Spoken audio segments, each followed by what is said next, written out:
بسم اللہ الرحمن الرحیم۔ شروع کرتی ہوں اللہ کے ببرکت نام سے جو بہت ہی مہربان نہایت رحم فرمانے والا ہے۔ السلام علیکم ورحمۃ اللہ وبرکاتہ۔ میرے پیارے بہن بھائیوں، میں امید کرتی ہوں کہ آپ جہاں بھی ہوں گے انشاءاللہ اللہ کے حکم کے ساتھ ٹھیک ہوں گے۔ میرے پیارے عزیز بہن بھائیو، اللہ تبارک تعالیٰ آپ کی زندگی میں برکت عطا کرے، آپ کی خواہشات کو پورا کرے، آپ کی حاجات کو پورا کرے اور آپ کو دن دگنی رات چگنی ترقی سے نوازے۔ اللہ تبارک تعالیٰ ہم سب تمام مسلمانوں کو شرک بدعت سے محفوظ رکھے اور ناگہانی آفتوں میں سے بھی محفوظ رکھے۔ آج ایک اور نئی ویڈیو کے ساتھ آپ لوگوں کی خدمت میں حاضر ہوئی ہوں۔ اللہ تبارک تعالیٰ کی پسندیدہ تسبیح ہے یہ، جو شخص فجر کے ٹائم اس کو پڑھتا ہے اللہ تبارک تعالیٰ اس کے ساتھ ساتھ اس کی اولاد کو بھی رنگ دیتا ہے۔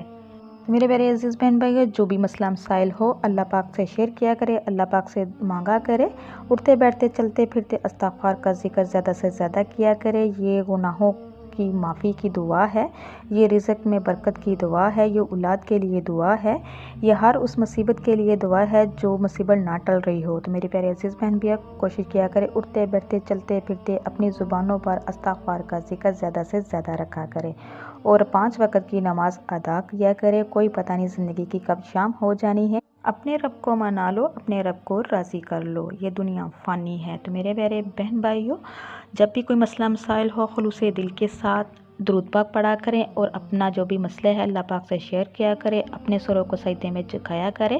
اللہ تبارک تعالیٰ جب کرنے پہ آ جاتا ہے تو ایسے ایسے اسباب بنا دیتا ہے کہ نہ ہونا بھی ہونا ہو جاتا ہے۔ تو میرے پیارے عزیز بہن بھائیو، جو بندہ فجر کے وقت اللہ کی سب سے پسندیدہ تسبیح پڑھتا ہے تو اللہ تبارک تعالیٰ اس کو اور اس کی اولاد کو بھی رنگ دیتا ہے۔ میرے پیارے بہن بھائیو، فجر کے وقت کی سب سے افضل تسبیح جو اللہ تبارک تعالیٰ کو بہت زیادہ پسند ہے، یہ تسبیح اللہ کے ولیوں کی پسندیدہ تسبیح ہے۔ یہ تسبیح بہت ہی پاورفل ہے، مجرب ہے۔ جو بندہ فجر کی نماز کے بعد اس تسبیح کو پڑھتا ہے اللہ تبارک تعالیٰ اپنے اس بندے سے اتنا زیادہ خوش ہوتا ہے، اتنا راضی ہوتا ہے کہ اس کے دن بھر کے تمام حاجتوں کو پورا کر دیتا ہے۔ جو بھی اس کو چاہیے ہوتا ہے اللہ تبارک تعالیٰ اس کو عطا کر دیتا ہے، جیسا وہ چاہتا ہے اس سے بھی بڑھ کر اللہ تبارک تعالیٰ اس کو عطا کر دیتا ہے اور ایسے ایسے اسباب بنا دیتا ہے کہ نہ ہونا بھی ہونا ہو جاتا ہے۔ میرے پیارے عزیز بہن بھائیو، نماز ادا کیا کرے۔ جو بندہ فجر کی نماز نہیں ادا کرتا، فجر کے ٹائم نہیں اٹھتا، وہ رزق سے محروم رہتا ہے۔ فجر کے ٹائم فرشتے رزق کی بوریاں بھر بھر کے لاتے ہیں اور بانٹتے ہیں۔ جو بندہ سویا رہتا ہے اس کے نصیب بھی سوئے رہتے ہیں۔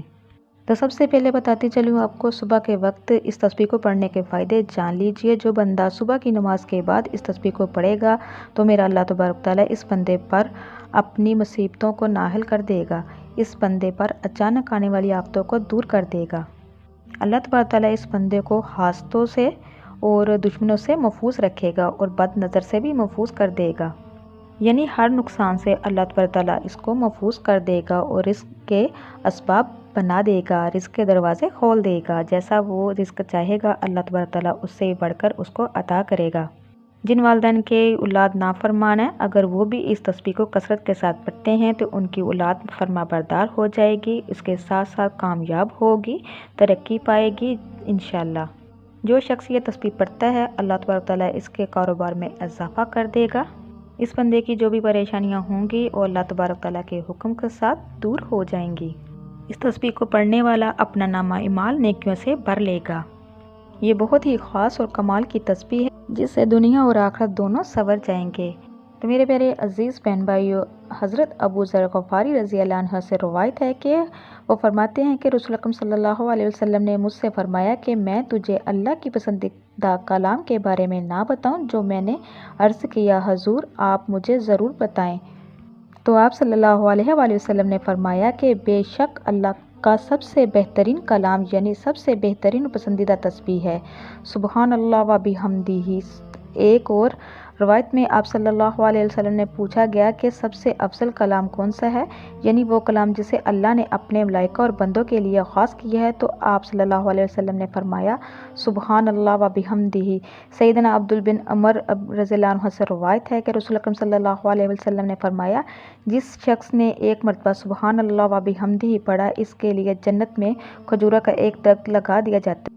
تو میرے میرے عزیز بہن بھائیو، جس نے 100 مرتبہ سبحان اللہ و بحمدہ کہا اس کے گناہ معاف کر دیے جائیں گے، خواہ سمندر کی جا کے برابر ہی کیوں نہ ہو۔ صحیح بخاری میں حدیث نمبر 6406 ہے۔